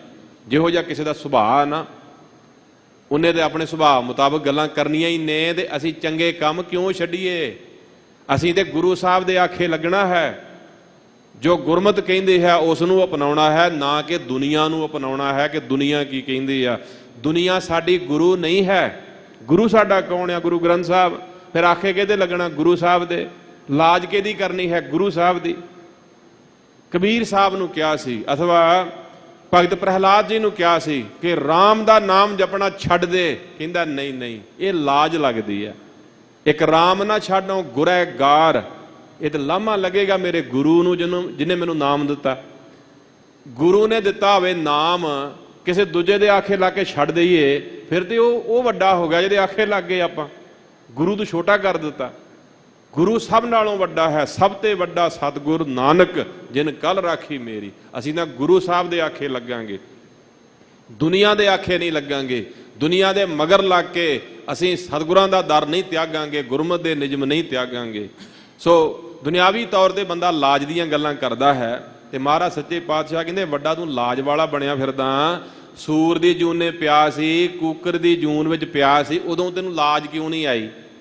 ਜਦੋਂ ਸੂਕਰ ਦੀ ਜੂਨ ਵਿੱਚ ਹੁੰਦਾ ਹੈ ਤੇ ਉਹ ਸੂਰ ਦਾ ਲੋਕ ਕਿੰਨਾ ਸਤਿਕਾਰ ਕਰਦੇ ਆ, ਕਿੰਨੀ ਉਹਨਾਂ ਦੀ ਨਰਾਦਰੀ ਹੁੰਦੀ ਆ, ਕੈਸੀ ਹਾਲਤ ਹੁੰਦੀ ਸੂਰਾਂ ਦੀ, ਕਿੰਨੀ ਉਹਨਾਂ ਨੂੰ ਕੁੱਟ ਮਾਰ ਪੈਂਦੀ ਹੈ, ਪਰੇਸ਼ਾਨੀਆਂ ਹੁੰਦੀਆਂ ਨੇ। ਕੂਕਰ ਜਿਹੜਾ ਹੈ ਦੁਆਰਾ ਦੁਆਰ ਸਵਾਨ ਜਿਉਂ ਡੋਲਤ, ਸਵਾਨ ਜਿਹੜਾ ਹੈ ਦਰ ਦਰ ਤੇ ਡੋਲਦਾ ਹੈ, ਭੁੱਖ ਨਹੀਂ ਪੂਰੀ ਹੁੰਦੀ। ਕੂਕਰਾਂ ਦੀ ਕੀ ਹਾਲਤ ਹੁੰਦੀ ਹੈ ਭਈ। ਉਦੋਂ ਨਹੀਂ ਤੈਨੂੰ ਲਾਜ ਆਈ, ਉਦੋਂ ਕੋਈ ਸੰਗ ਨਹੀਂ ਕਰ ਸਕਿਆ, ਤੇ ਹੁਣ ਚੰਗਾ ਕੰਮ ਕਰਨ ਵਾਸਤੇ ਕਿਉਂ ਸੰਗੀ ਜਾਨਾ ਹੈ ਤੂੰ? ਰਾਮ ਨਾਮ ਛਾੜ ਅੰਮ੍ਰਿਤ ਕਾਹੇ ਬਿਖ ਖਾਈ। ਰਮੇ ਹੋਏ ਪਰਮੇਸ਼ਰ ਦਾ ਨਾਮ ਜਿਹੜਾ ਨਿਰਾਈ ਅੰਮ੍ਰਿਤ ਹੈ, ਉਹਨੂੰ ਛੱਡ ਕੇ ਤੇ ਕਿਉਂ ਜ਼ਹਿਰ ਖਾ ਰਿਹਾ ਹੈ? ਸ਼ਰਾਬਾਂ ਪੀਣੀਆਂ, ਕਬਾਬ ਖਾਣੇ, ਨਿਰਾਈ ਜਿਹੜੇ ਵਿਕਾਰਾਂ ਨੂੰ, ਦੁੱਖਾਂ ਨੂੰ ਜਨਮ ਦੇਣ ਵਾਲੇ ਆ, ਉਹਨਾਂ ਵਿੱਚ ਤੂੰ ਪੈ ਰਿਹਾ ਹੈ। ਤੇ ਜਿਹੜੇ ਬਿਖ ਜ਼ਹਿਰ ਦੀ ਨਿਆਈ ਵਿਸ਼ੇ ਵਿਕਾਰ ਨੇ, ਕਿਉਂ ਇਹਨਾਂ ਨੂੰ ਖਾ ਰਿਹਾ, ਇਹਨਾਂ ਦਾ ਰਸ ਮਾਣ ਰਿਹਾ? ਪਰਮੇਸ਼ਰ ਦੇ ਨਾਮ ਨੂੰ ਛੱਡ ਦਿੱਤਾ ਹੈ। ਤਜ ਭਰਮ ਕਰਮ ਬਿਦ ਨਖੇਦ ਰਾਮ ਨਾਮ ਲੇਹੀ। ਛੱਡ ਦੇ ਹਰੇਕ ਪ੍ਰਕਾਰ ਦੇ ਭਰਮਾਂ ਨੂੰ, ਛੱਡ ਦੇ ਜਿਹੜੇ ਨਖੇਦ, ਜਿਹੜੇ ਸ਼ਾਸਤਰਾਂ ਤੋਂ, ਧਾਰਮਿਕ ਗ੍ਰੰਥਾਂ ਤੋਂ ਉਲਟ ਕਰਮ ਨੇ, ਜਿਹੜੇ ਵਿਦ ਕਰਮ, ਸਕਾਮ ਕਰਮ ਨੇ, ਸਾਰੇ ਛੱਡ ਦੇ ਤੇ ਰਾਮ ਨਾਮ ਲੇਹੀ। ਰਮੇ ਹੋਏ ਪਰਮੇਸ਼ਰ ਦੇ ਨਾਮ ਨੂੰ ਲੈ, ਪਰਮੇਸ਼ਰ ਦੇ ਨਾਮ ਨੂੰ ਜਪ।